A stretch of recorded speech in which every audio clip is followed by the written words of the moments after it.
Good evening. Welcome to the October 19th session of the Southern Fried DNN User Group. We're here tonight to run through a lot of the exciting things that are happening in the community, a lot of things that are happening with DNN, and we're excited that you can join us. We have a few of us here in the Envisionative offices in Mooresville, North Carolina, and then we are joined by more folks online. Thank you to everybody who's joining us both today in this meeting. But then hi also to all of our online viewers who are watching after the fact. We know there's a good amount of you, and we're glad you joined us.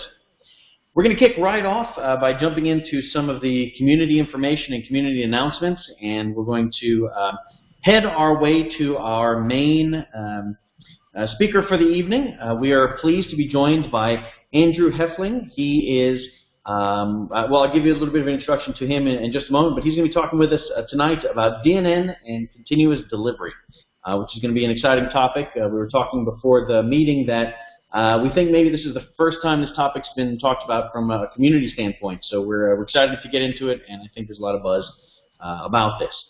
To begin with, I'm going to pass it over to Clint for a moment. Let's talk a little bit about some of the community buzz from the last month. You started off with one on Twitter, or about Twitter just a minute ago. Yeah, so, I mean, most people are aware that there has recently been an acquisition that took place with DNN. We had the new CEO, Andy Trebach, speak here a month or so ago.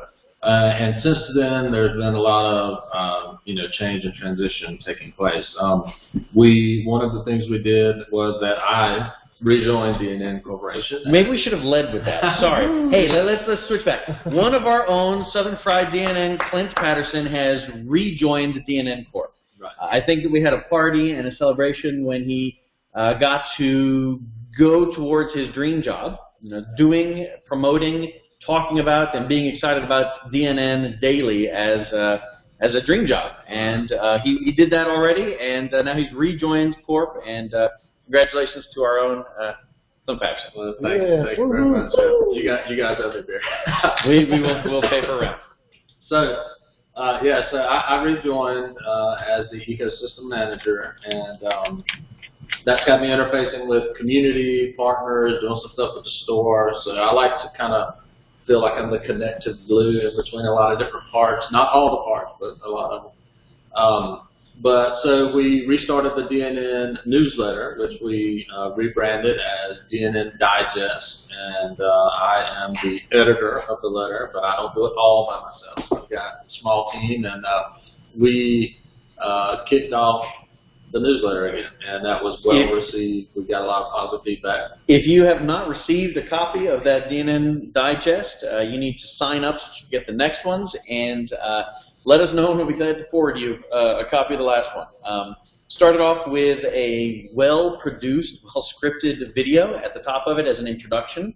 I think you mentioned that not all newsletters were going to start off with a video, but I thought that was a great combination there. Right. Yeah, appreciate it. No, so I definitely wanted to kind of, since we were kicking it off, I wanted to put like a face behind the name, so to speak, right? And since it was kind of a high-end production, we don't want to, or I didn't want to set the bar of expectation that every month there would be one, but I think every now and then you might see one, pop up when you least expect it. All right. But yeah, so we featured in the QuickSite, which David has contributed, and he's already received kind of a pull request, or at least the guy wanting to make a pull request. Hey, good. That's kind of where we left it last meeting, was you kind of put out a request for people to get involved. Yeah, but kind of happened because of that email. Yeah. So the newsletter, and you mentioned like forwarding it to people. Well, so what we're doing with the archive. Yeah, there wasn't a subscribe or a join or a forward to friends. That kind of would be useful. Just be patient. Wait. Okay. So if you go to DNN Software on the website here, there's ever a screen we're showing, and you hover over the, just go anywhere, it doesn't matter. Hover over the community section, and then you'll see the bottom left, subscribe to DNN Digest. Right? All right. So when you go there, which this stuff is just coming out. So we've got I just updated that banner today. So we've got the subscribe, right? We've got a little form, and notice at the bottom it says, past issues. So what we're doing is and this is just going to be a bulleted list, but past issues are going to be blog entries, right? So, okay, good. That way they'll be on the site, they'll be, archived, you can access them there, that's, the video. So essentially everything that's in the newsletter will be here as a blog entry, for posterity or whatever the big word I need to use then. All right. So, yeah, that was a thing. And while you're on the blog, go ahead and scroll back up to the main, just go back to the blog. Here? Or to your past issues? I can't see. It's frozen. Oh, yeah. Your video. Glad they only put good-looking people on that site. Is not the internet, not ugly bearded people. or with that? Do folks still hear us at the moment, or did we drop off? You guys are coming in a little choppy. I can still hear you. All right. But you were going to say about the community page. Yeah, I wanted you to go to the community blog again. Like if you could just go to the main community blog homepage or whatever. Upper community blog. Middle up. Right there. So the next thing that we did was if you scroll so that right there, an update on DNN's Twitter handles. If you will click on that. Allow myself to introduce myself. Yeah. So one thing that we did was we merged essentially the Twitter handles. So what was at DNN Corp is now at DNN, and the at DNN Corp is now being sunsetted but maintained, if that makes sense. So if you were previously not following at DNN Corp, but you were following at DNN, you need to now go and look and make sure that you're still following who you think you're following, because what we're going to do is we're going to have one source of information for, the ecosystem. If we are involving tweets in which we want and would normally tag DNN CMS, should we begin tagging just DNN, or is there a difference in purpose between DNN versus DNN CMS? So DNN CMS is a hashtag, and at DNN would be an account. So the at DNN. Now, if you want to hashtag DNN, you can also hashtag DNN. You can. You and I have history with that. There's a lot of various DNN we have history with that. Yeah, if any of you catch us at a user group meeting in person or at a conference, feel free to ask Clint and I. We'll give you some background history there. It's loads of fun. Yep. So there's been several DNN hashtags that we have remained. So anyways, you got the newsletter started back up. You got the merging of the Twitter handles, and I think you'll see a lot more items like this coming out from DNN Corp as we continue to, refocus and put the focus back on the community and the ecosystem as a whole. So, David, were you want to talk about the modules, or did you want me to? Well, let's pass over to David to mention here for just a second. Still in community buzz.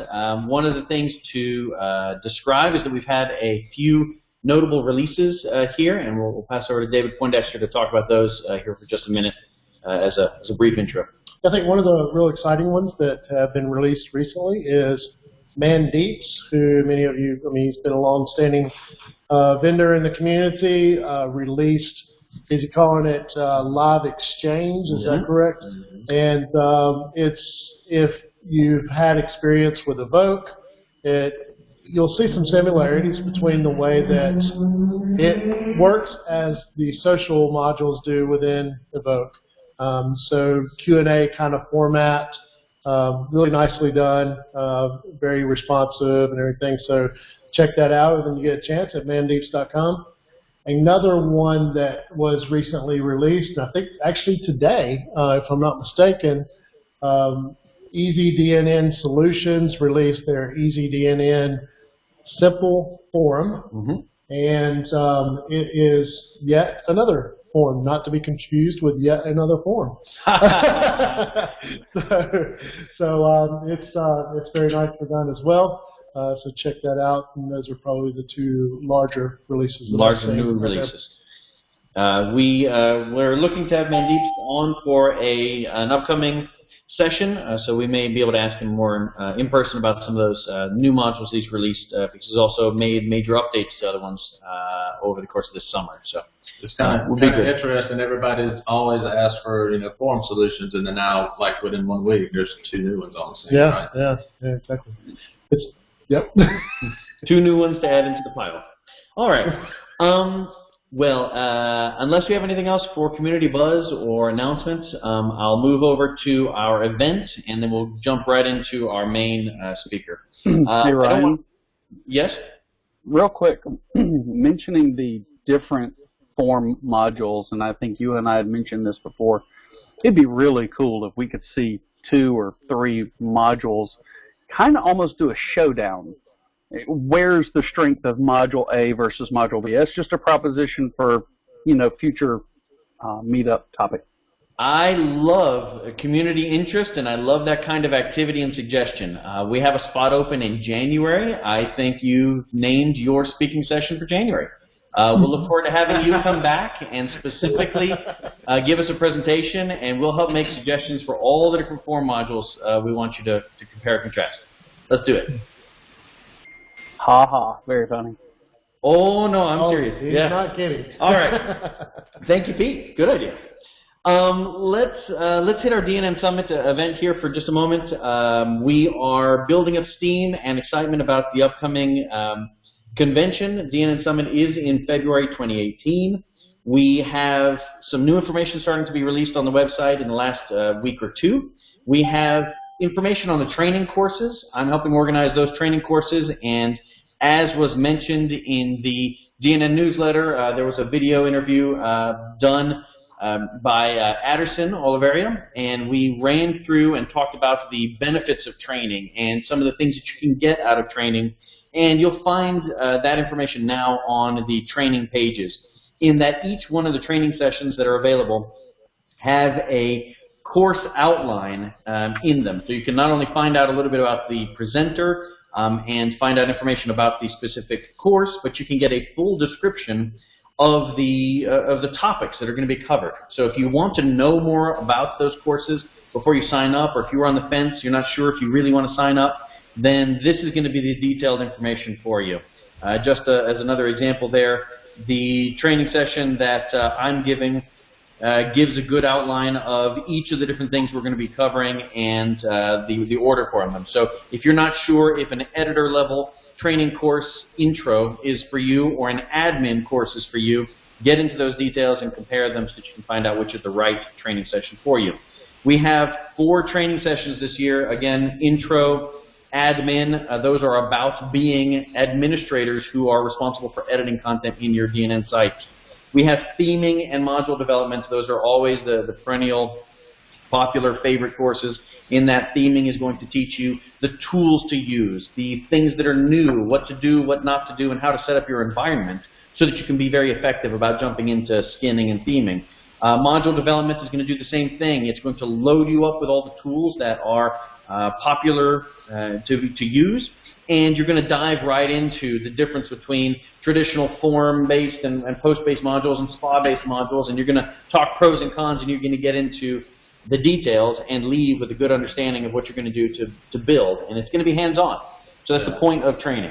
And I would just add in, just noting that that $679 training package, that includes the price for the conference and the training, and that the difference this year is that we listed out instructors' full itinerary. Like where last year it was like a summary. Some of the feedback we got as the committee or whatever was that people wanted to know exactly what was going to be covered, and so we gave them that this year. Another thing to point out about the training and the day of training is that after lunchtime, the day of training, there will be the business roundtable. We shouldn't leave that out. That is also one of the events that's on that day. Additionally, that intro course, which happens to be the one that I'm teaching, the second half of the day will be hands-on with people's websites. And that's also going to be kind of an open DNN hands-on help and training. So if you have questions about your specific DNN instance, about some combination of modules or something you're trying to accomplish, and you're not sure how to do it, that hands-on open session is going to be about your sites and your questions, and there will be several of us participating to help jump in and answer those questions. So it's a very valuable part of that day. I was just going to say, a lot of times those sessions, while on paper don't seem fruitful, in reality they really are. Because, absolutely. You know, most people come to some training with just a couple questions that they want answered, right? And it's usually specific to them, and those sessions are usually really helpful. Yep. Well, so training has been promoted more heavily. We also do have a partial list of sessions. The speakers have been announced. Mitch Sellers has gone through that selection process and has been working. You know, David, you were part of posting those onto the website.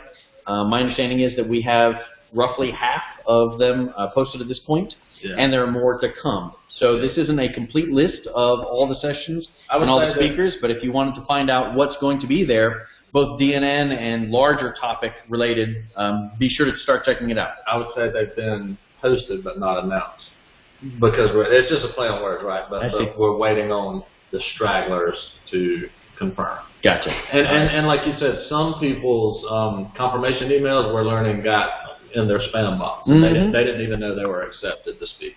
Yep. Without further ado, let's move over and start talking a little bit about introduction here for Andrew Hoefling. Andrew has been within the DNN community for quite a while, and I'll follow up with some questions here in just a moment, but you'll know him from his main websites that we will post as part of the follow-up of today's session, but we have HeuflingSoftware.com, and then we also have his blog location of AndrewHeufling.com. Andrew, let's kind of kick things off with just a couple of questions, just so you can introduce yourself to the community at large. You've been connected with DNN for quite a long time. What was your when did you first get connected in with DNN and start developing and producing things with DNN? So I wanted to correct you on that. So I've been doing .NET for quite a long time, but DNN, this is my first year doing DNN development. I started earlier this year.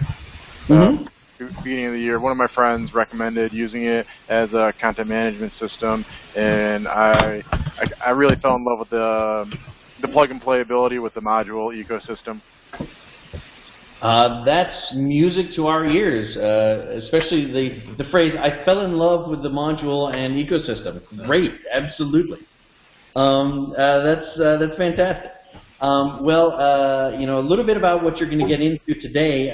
We are going to hear about continuous delivery. This is a phrase or a topic that I hadn't heard of even as a concept, you know, 6 months ago, a year ago, and it's something now that I'm starting to see pop up in places. We're going to go ahead and switch screens and get into your presentation, but essentially we're going to talk about using Visual Studio Team Services and Azure to help produce or provide for this continuous delivery. And with that, Andrew, we're going to switch over presenters, and you can take it away. All right. Can everyone see my screen right now? We can. All right, cool. And if you have multiple, we are seeing your slide deck screen. All right, cool. That's all full screen now. Cool.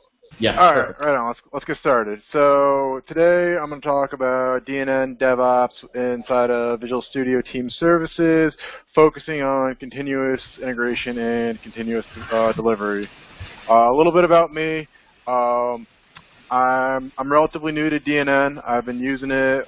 Started using it earlier this year for an e-commerce website that I put together, and I really loved how well the module system works. Whether you're doing MVC or SPA, I've been doing C# and .NET development for a little over 10 years.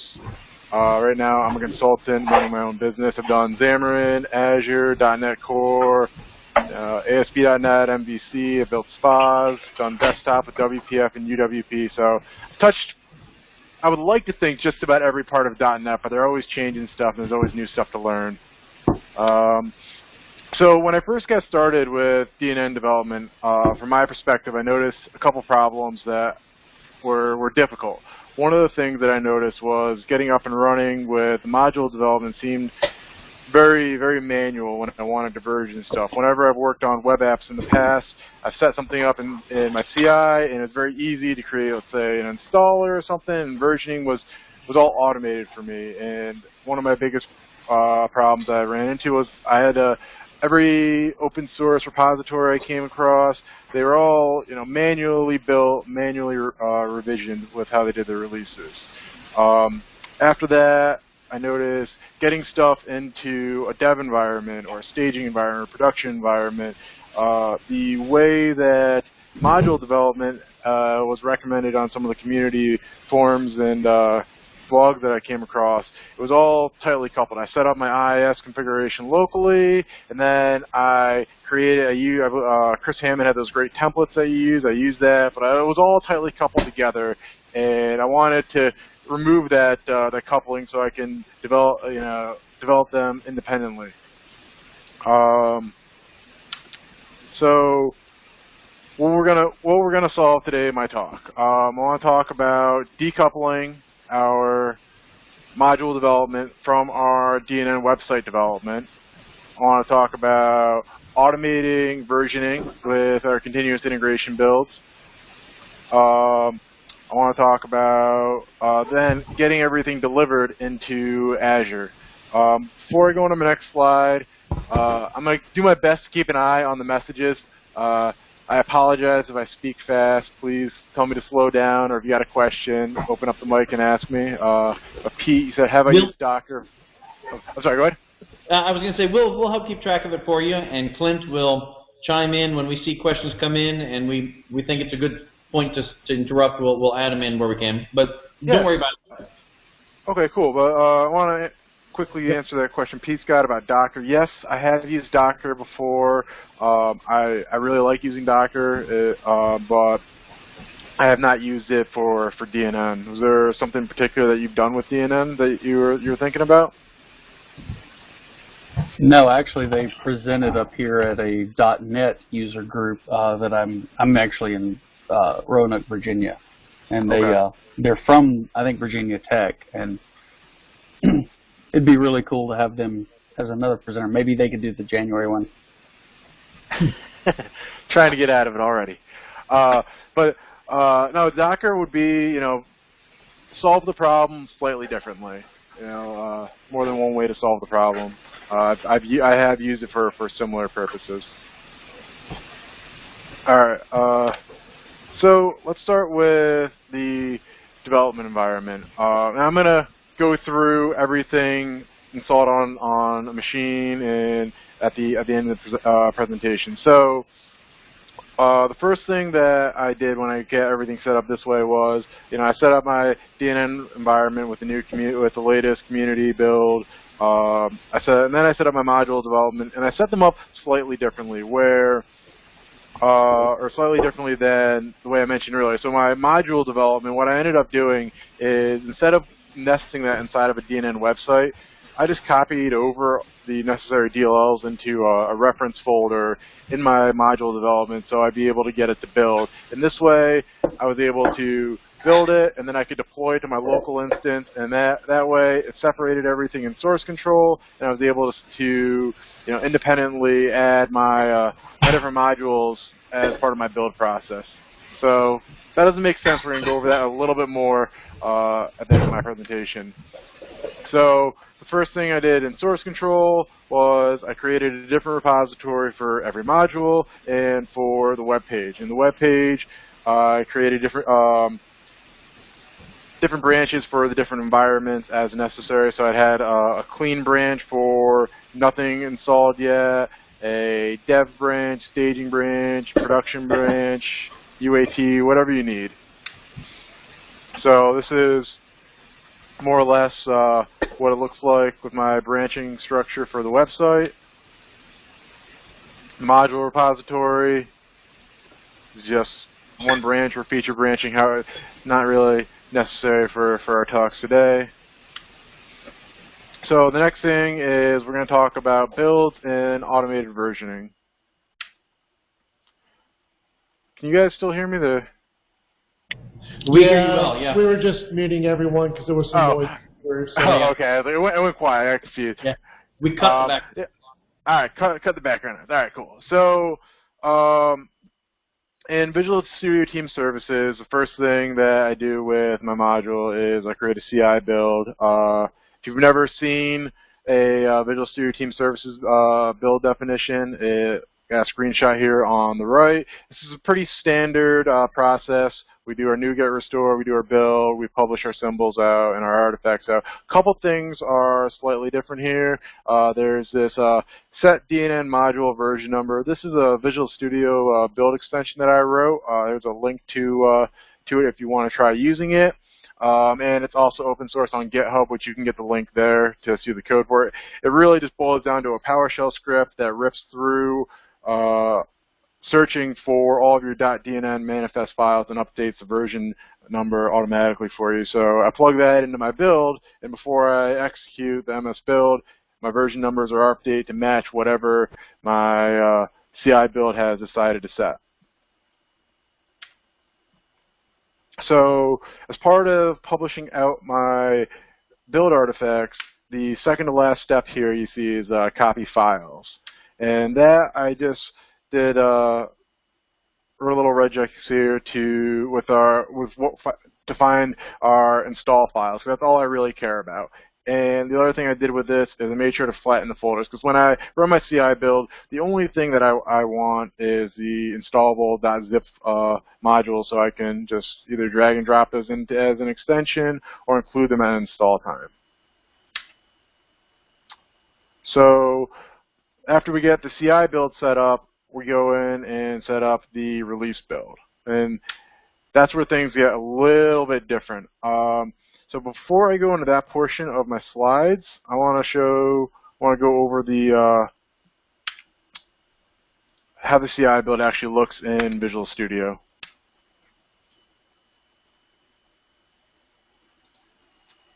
Can you guys see my my Visual Studio screen now? Yes, we're on your Chrome screen. Mm-hmm. All right, cool. Just wanted to make sure. So let's head over to CI. So this is a special demo project I set up for our presentation, and let's go and take a look at the edit, the build. It's a little bit, it makes a little bit more sense to me when I'm actually looking at it inside the interface and not just screenshots. So the only special things that I'm doing here again is this custom module that you can get to, and I just reference the build number, and all of these values populate automatically. The only thing you might need to change is the source directory, and then I added the copy files in. We updated our zip, and then just to kind of show everyone what the artifacts look like for a good build.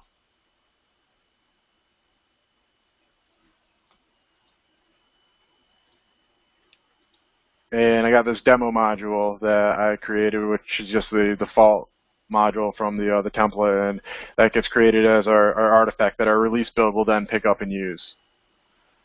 Any questions on the CI build? No, this is pretty slick. All right, cool. All right, so moving on. Let's go back to present mode. All right, so release builds are relatively new. When I say relatively, I think they've been out for no more than a year. I could be wrong. Don't quote me on that. Someone from Microsoft might yell at me. But they're relatively new, and they're really cool for getting lots of different sources put together and getting your code delivered out to Azure or wherever you want it to be delivered.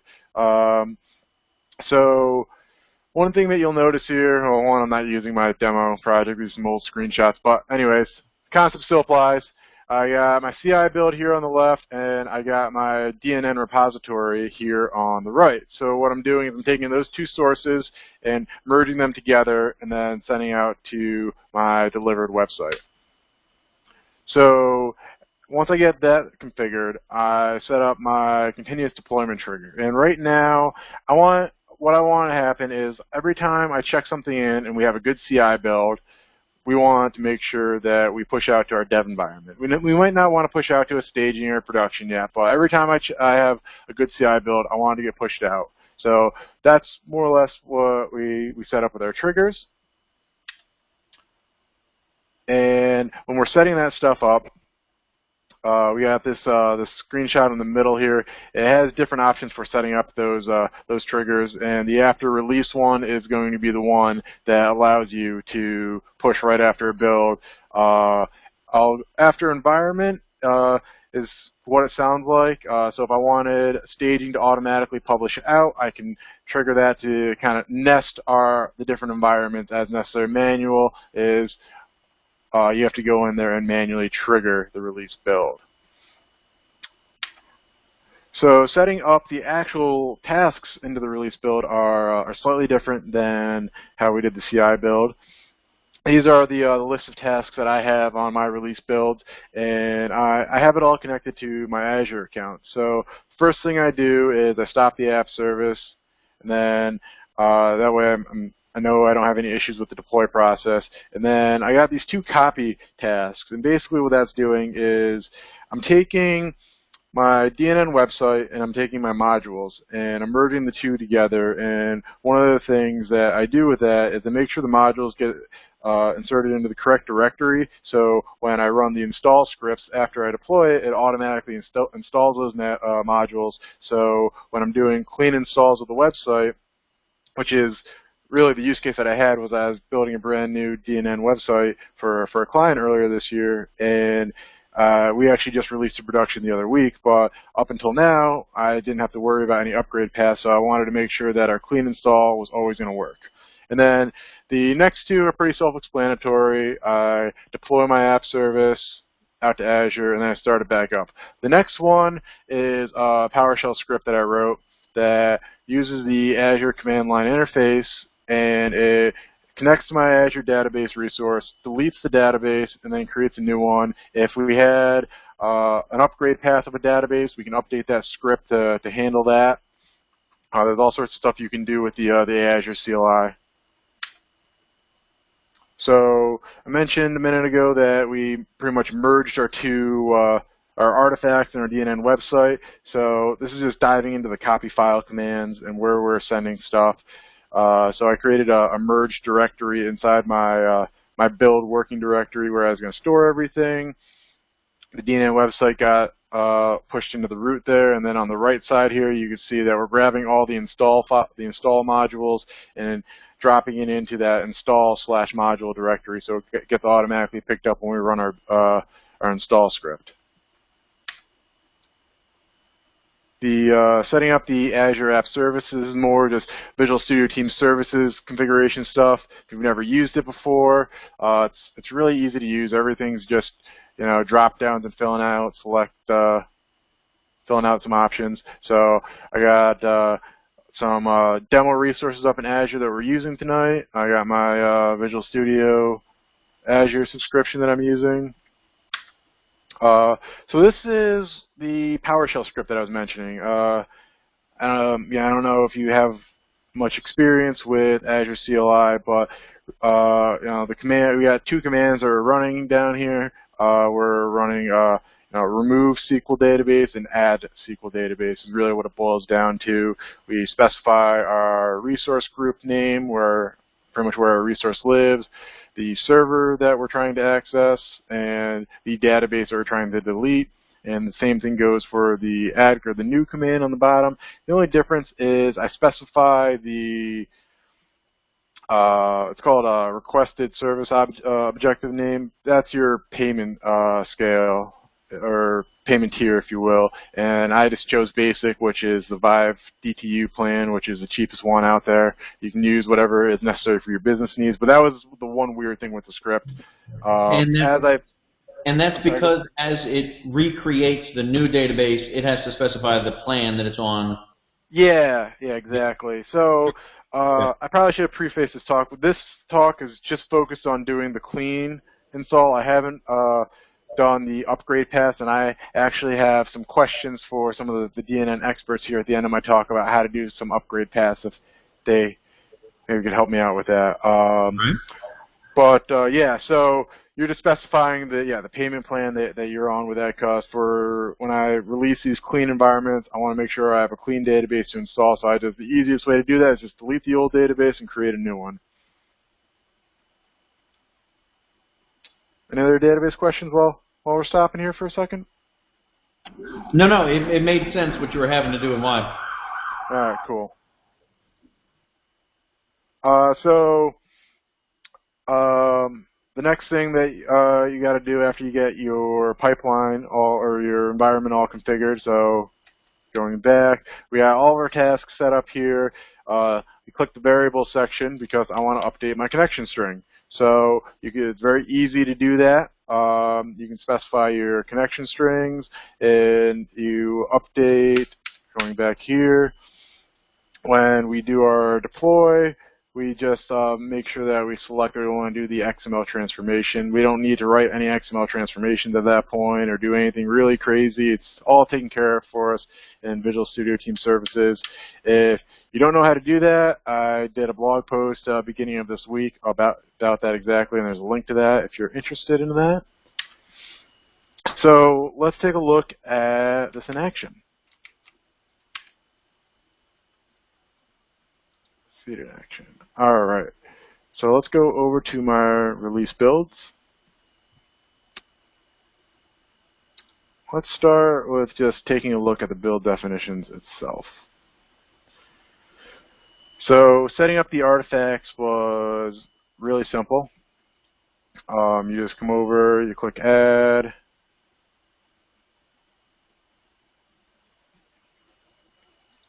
You select which type of source it is. So, for the build one, I just selected, where's DNN demos at the top, and then I selected which build that I have is already there. We already got that added in, and do the same thing for adding the website. So what I got here is 3 environments, and we got one for dev, staging, and production, which is pretty common environment group for most projects I've worked on in the past. So let's take a closer look at our dev environment. So everything I went over is relatively simple. There's 2 big gotchas that I wanted to point out.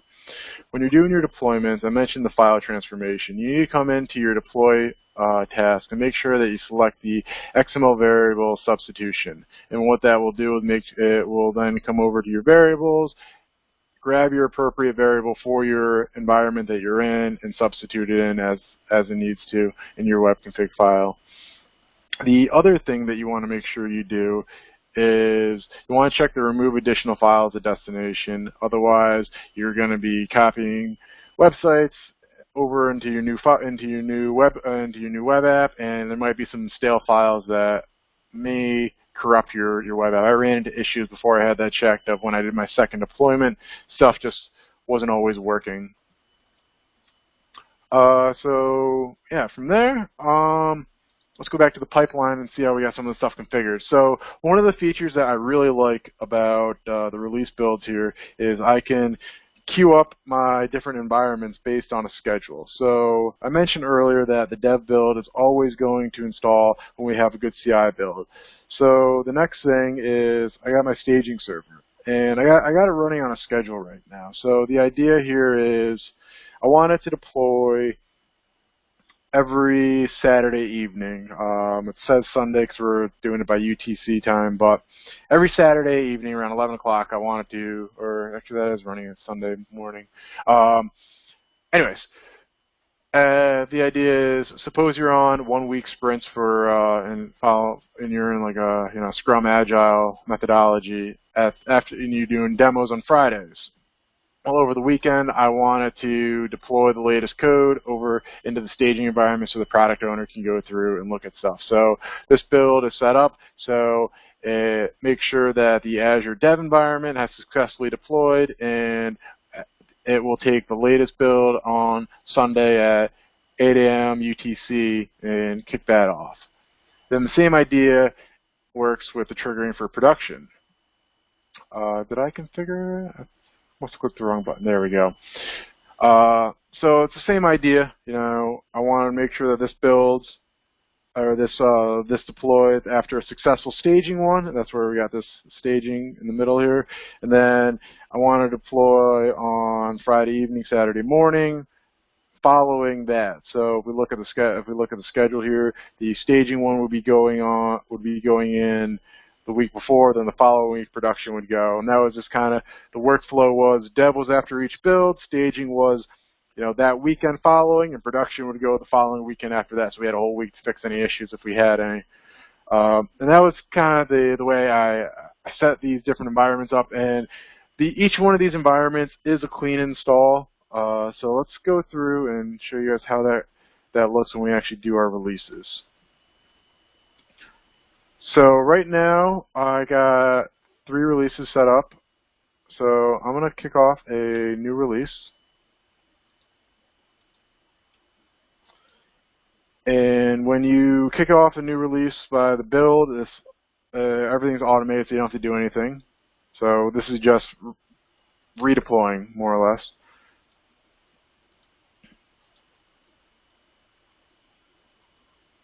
And once it's deployed, the UI here is not as intuitive as I would have liked, but there's just a lot more information going around. So when the build's running, I like looking at my builds. So instead of just staring here and waiting to see success or failure, you can come over to logs, and you'll have your familiar build screen that we all know and love. Right now we're just waiting on a build agent. There's all sorts of other information that you can track in here. If you want to track all of your commits or work items that are associated with it, you can do that too. I don't have a whole lot of that information available for a demonstration, but there's a lot of really cool features going on with the build here. So coming back to the log screen, we got everything running, and while we wait for that to run, I want to go to my staging environment that I should have pre-deployed. If not, I think production's pre-deployed, or we'll just have to wait another minute for that to finish.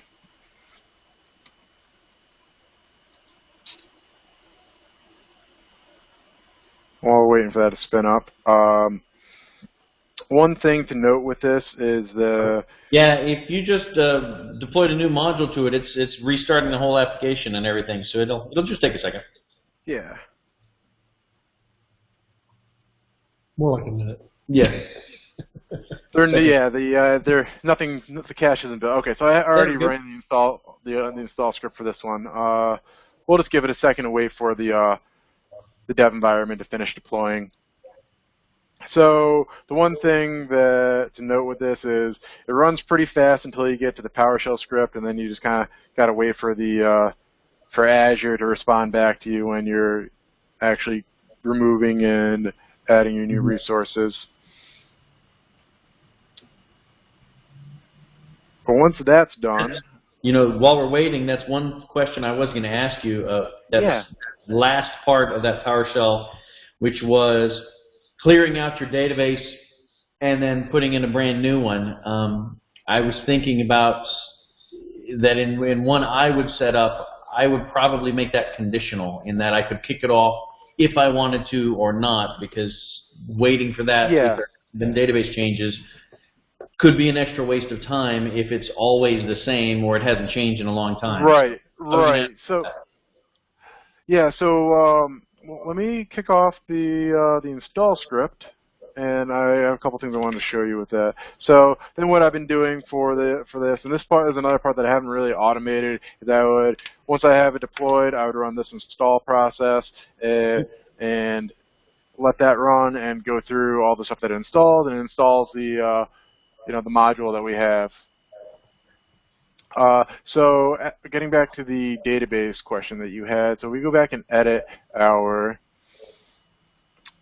process. So right now we got Azure Dev, Azure Staging, and Azure Production. These are all clean installs. So a couple different ways to handle that is, and I haven't really played with this in a whole lot of detail, so I don't have the best answer for you, but the way that I would start approaching it is I would create, another series of environments, or I would create a whole new pipeline completely that would be for production data, let's say, or for staging data. Yeah. And that's where I had on my, if we go to my code here. And in that one, it might skip data overwrite and deletes because you need to keep that running in those locations. Yeah. So going over to my code here, I got all my different branches here, and maybe I have, a slimmed down database for dev installs, and I have, a back file that I want to deploy into that.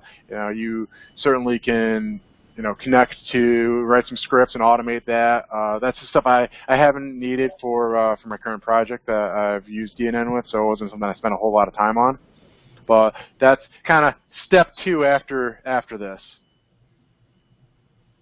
And you can certainly make the the Azure CLI commands all conditional, so they don't always run if you already have the database there. You just want to update the code.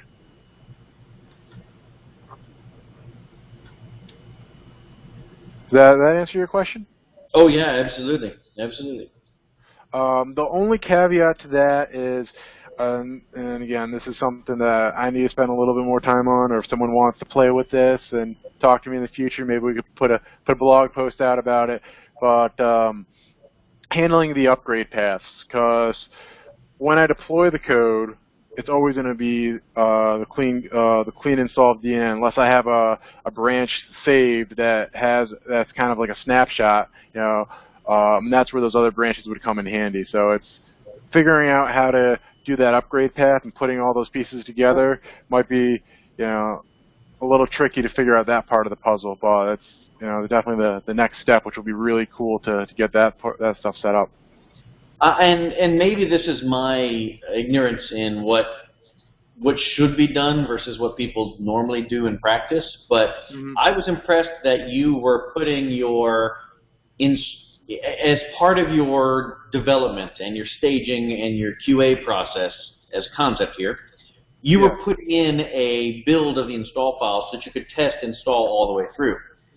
I can imagine plenty of other module developers where they're working on an established module, one that may not have a lot of updates, especially database side, where for their continuous testing and their push, I could imagine them just going straight into desktop modules folder, putting in the newest version of their thing and restarting the app and testing, not actually testing it all the way from square zero of install. And I thought that's the right way to go. Right. So, and I agree with you there. I mean, when I took my first look at the the module ecosystem, I said, okay, so I got this zip file, I drag and drop it into my extensions, and it installs. That's really cool. Okay, I got upgrade paths. So let's say, the module, one of the big modules I wrote this year was, an e-commerce website from scratch, and so I had a lot of SQL behind it. And so right now we're out in production, but next year we might be doing a V2 for this project. Well, I need to make sure that I can do a successful upgrade path.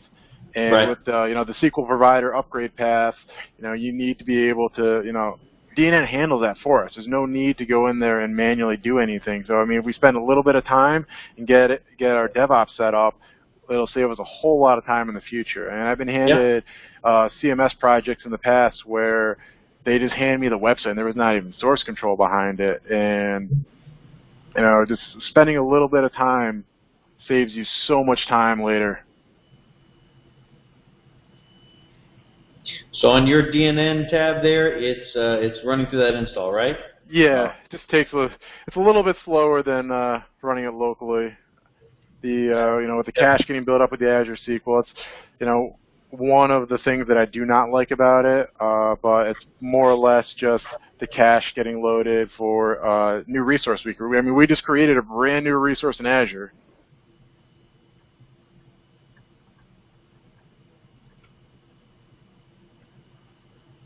It's getting there. While that's running, I can show everyone what I got set up in Azure. So I'll log into my account here. Let's go to our resource group. Let's go to DNN demo. Close that up. Wrong button. All right, so this is my Azure resources. So I got 3 web apps, I got our database server, and 3 SQL database instances. To create these, if you haven't used Azure, super simple. Once you get into the Azure dashboard, you just click Add, type in web app, click Create, and you just specify your information that you want to use. And the same thing with the database. You just want to look for SQL database, I believe it is. Yeah, SQL database, you just click Create. This one has an additional step where you actually set up the server, because the concept here is we have the SQL database catalog or resource, and then we got our actual server resource, which holds all of our databases. We'll close out of that. All right, so one thing to note with the install script here is that right here, this is our, if I can highlight one line, this is our demo module, which is just a scaffold MVC module. Because we added it into that install modules folder, when we run our install script, it automatically pulls it in for us and installs it automatically, which is super nice when I want to go through and easily QA something in a dev environment or a staging environment. I just go run my install script, and when it's done running, I can go in and actually test it as my customer would, and not just testing, maybe a stale file got stuck out there. And once this is done running, we'll log into it, and I'll show you the modules there.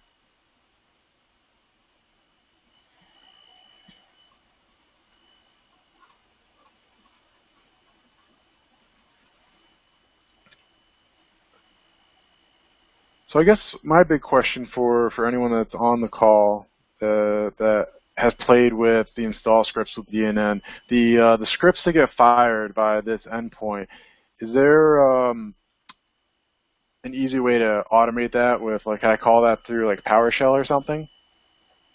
Do you mean, can you call the install action? Yeah. I know that's that a loaded question. It is a loaded question. I know that some power hosting companies will use that to do their own types of updates and things, where they're dropping things into the install folder and then calling this by web browser call. Depends on what the DNN Yeah. you're on as far as that mechanism, but there is an API mechanism to do this as well. Mm-hmm. You may want to do a little research on Daryl Tunnel. He's doing a cool little project, hopefully an actual VS project for DNN that utilizes this mechanism. Mm-hmm. That was one of the things I was looking into. I was trying to dig through some of the stuff in the community edition to see if I can access the code or something so I can automate it. Because one of my biggest pet peeve with all of this is I got it all working, but I still got to go there and I still got to run that install script manually. And I don't like that. I want to kick that off with a web request. And there's a couple extensions you can try using, firing off the web requests, and they would time out. And they, VSTS did not let you run that for as long as it takes us to run that. So if I could use PowerShell, I'd be able to do that. Right, yeah. Familiar with that. As long as you're prior to DNN 8.0.3, I believe, you can utilize the install.aspx and mode install, and anything that has been copied into the install modules directory or any of those actually directories, depending on what kind of project you're running, will actually install. Obviously, keep in mind that security-wise, some of our recommendations are for people to comment out or remove several of those files from the install folder in a public or live DNN instance. But obviously, we're not talking about that. But just be aware that it's not always available in all DNN instances. Right. All right, and then the final part of my demo is we're going to log in and show that the module has already been added, which I believe we all agree will be there. Yeah.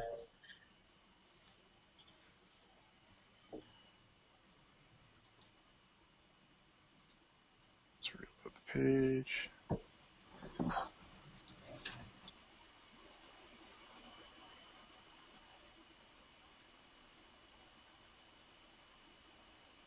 And open up my modules, and look at this. We got our demo 1 module, which is here. We can add it there. Go take a look at our extensions. Just to prove I'm not a liar, it is built with 0.0.14, which is the same build as our CI build. So, you know, a couple of the big takeaways with getting this set up end-to-end is I like versioning stuff in production, and when a customer comes back to me and says, it doesn't work, I can go and test them, or I can log in and figure out what version they got and make sure that, oh, they're using version 14. We fixed this in version 18. You know, that's, you know, if you do work in just an ASP.NET website or desktop, you know, we always go back to, well, what version number are you using? Let's get them a new version and make sure that they have the latest code. And just copying the code over and dropping in, you run into a lot of different side effects that could crop up. So this just gives you a little bit of peace of mind when you deploy stuff. All right. So going back to my presentation, actually was there another thing I wanted to show there? Yeah, there was one other thing I wanted to show here. Now that we kind of seen all that end-to-end, going back to the Visual Studio Team Services side of stuff, you know, you notice we got like a little clock here on the second one. If I highlight over it, it's telling us that we're going to automate the deployment on 10/22. That's a Sunday, or I can just open this up and manually deploy it myself if I want to do that. Well, Andrew, I'm not gonna, yeah. Now, Andrew, if I could ask a couple of questions at, you know, kind of the wrap-up summation side of what we're looking at here.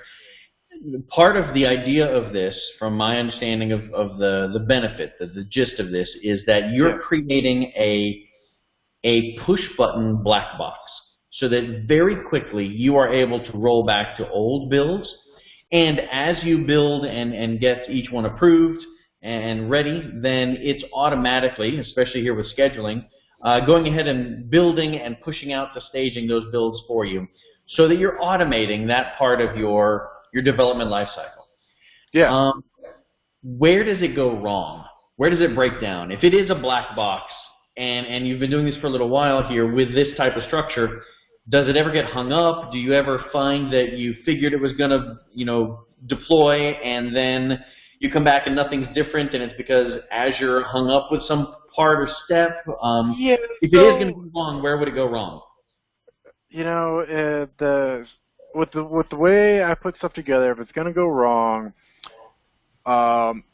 there's two major areas where it will go wrong, and I haven't run into it a lot. I mean, when I first started publishing out to my staging environments and production environments before I set all this stuff up, it was a nightmare for me. It really was, and I was, you know, I had stuff working in my dev environment, and then it wasn't working in production, and I could talk hours about that kind of stuff. But where it's going to go wrong here is your initial setup. So I took Chris Hammond's template, and after I got it installed working locally, I kind of ripped the guts out of how it scaffolded the project and changed stuff.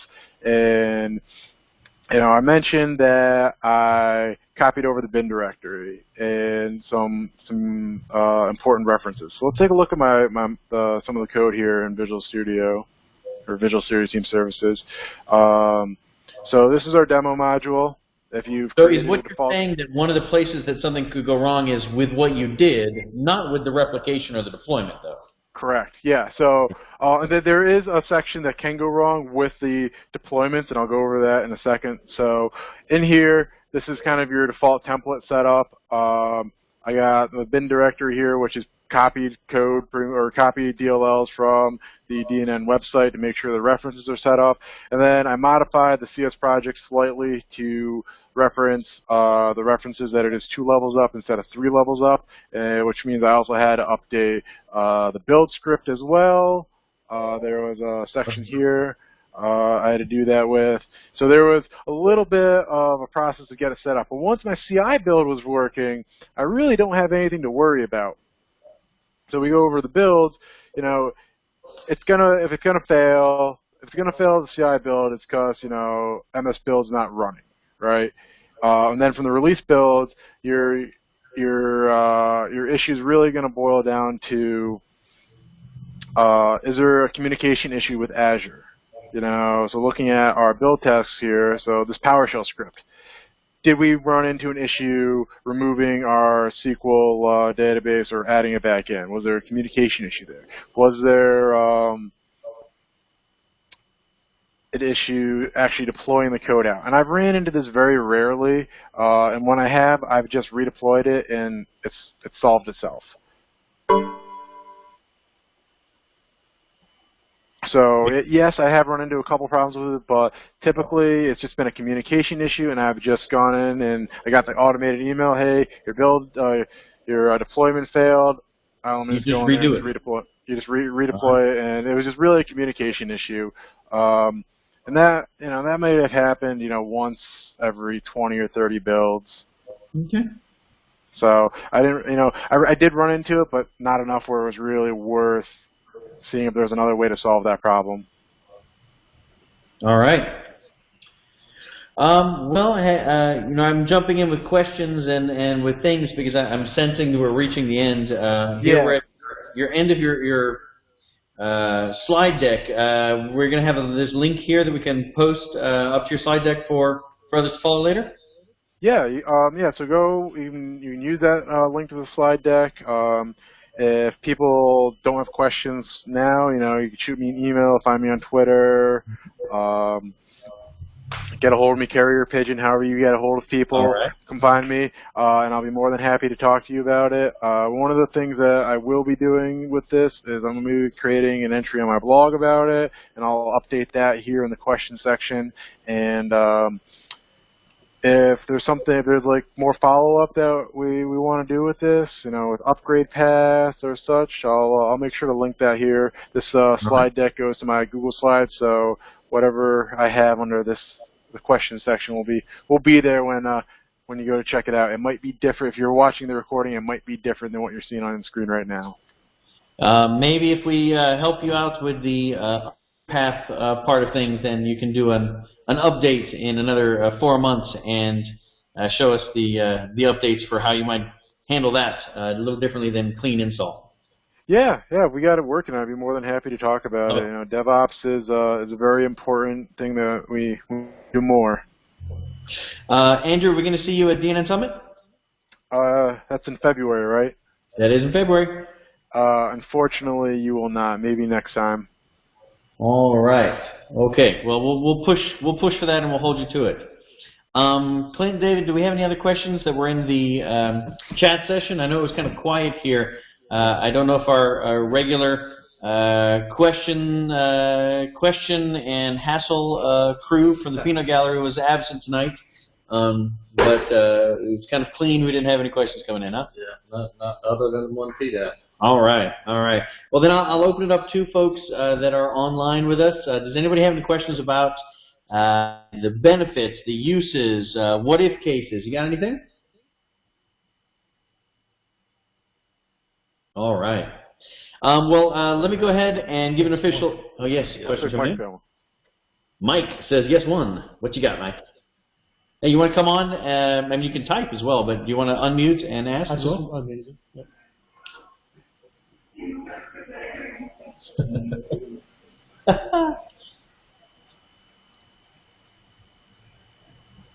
Mike, what you got? I have to move the chat so I can see if he's asking in the chat. There's nothing in the chat yet. So. Well, in the meantime, here we go. Regarding the skin object. Okay, no worries. We can't hear Mike, but we'll I'm not sure if the chat items. He says he's posting a question here regarding the skin object. I'll wait till he finishes typing it. I do have some. I might have an answer to this. Have you been auto-deploying skin objects in themes before? Yeah. So as part of this project I did this year, I had several different DNN modules that I was including. On top of that, I had custom skins that I was including as part of the build process. So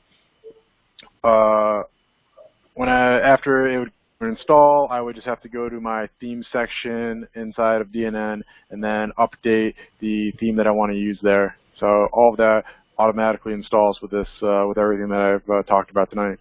Andrew, along that line, were you then creating a zip install for the skin and then letting it install in that way, or were you just Correct. going to the default folder and overriding files?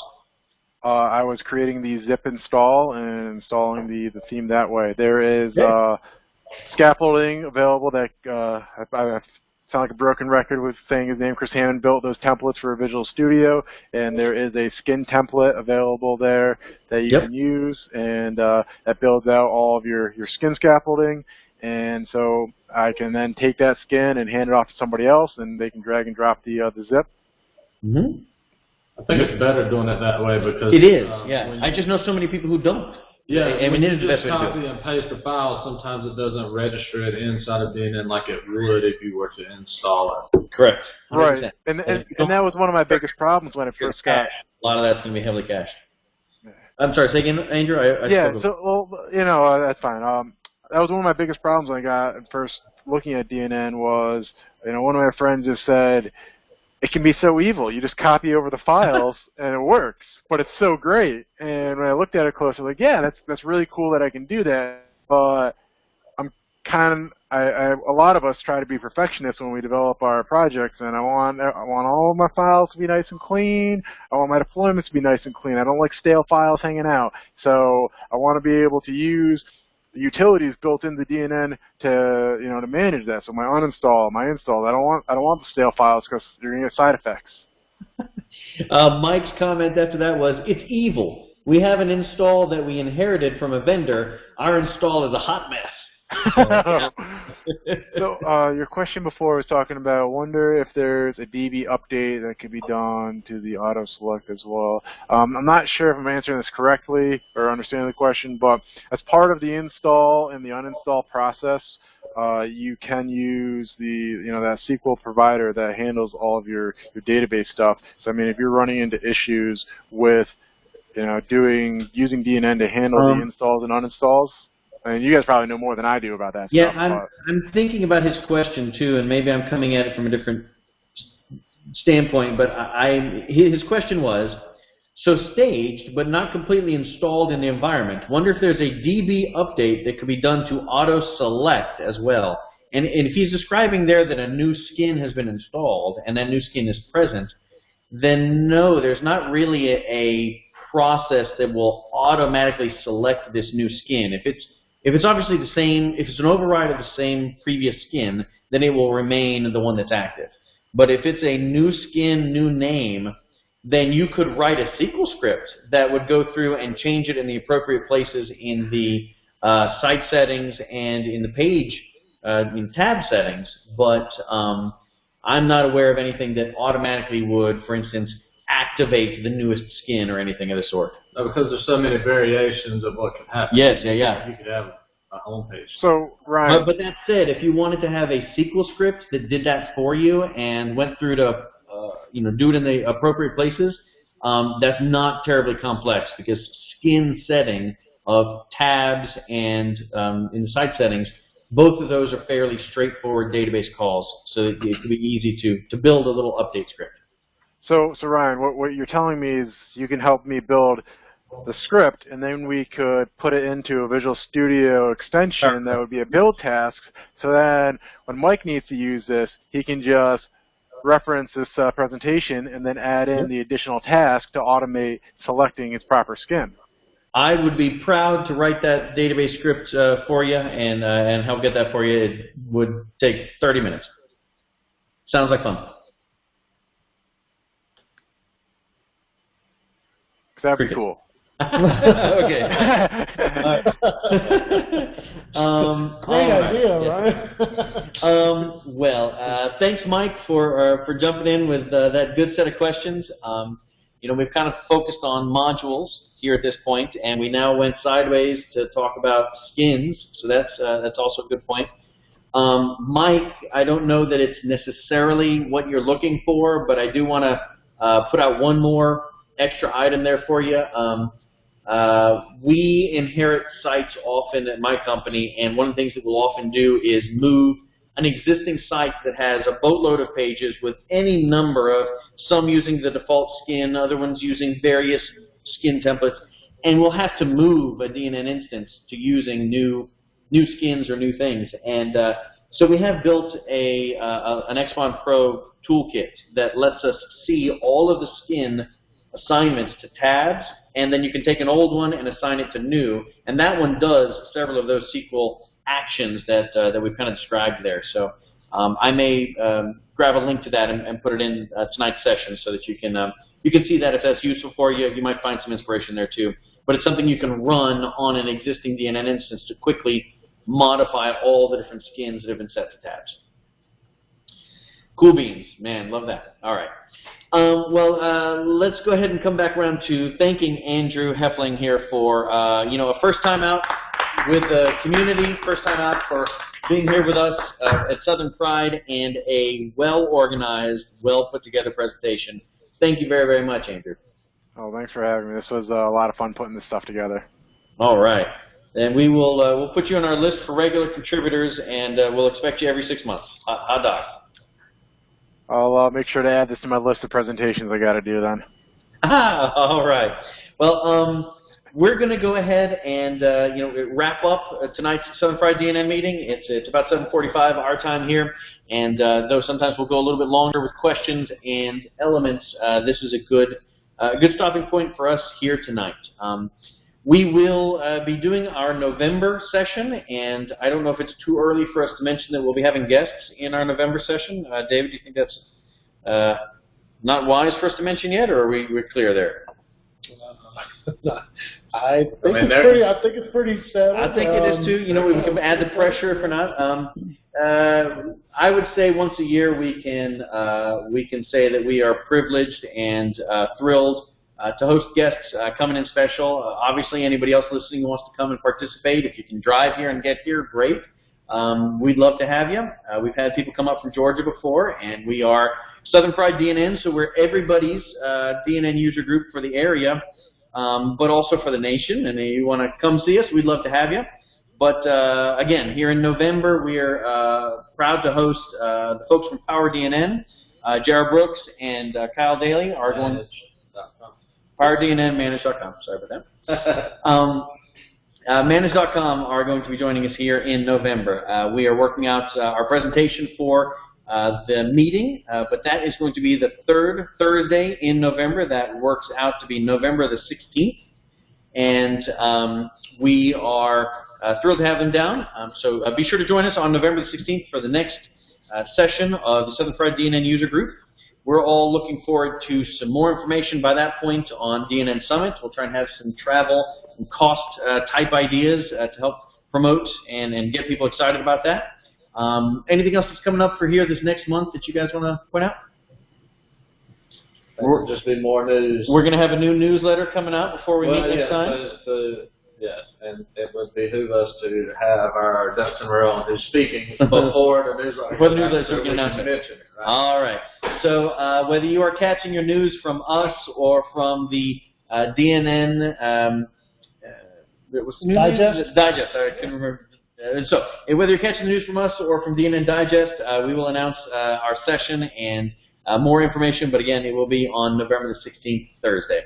Thank you very much to everybody who joined us here online. Thank you very much to everyone who's watching us after the fact. And we will talk to you again next month. Thank you.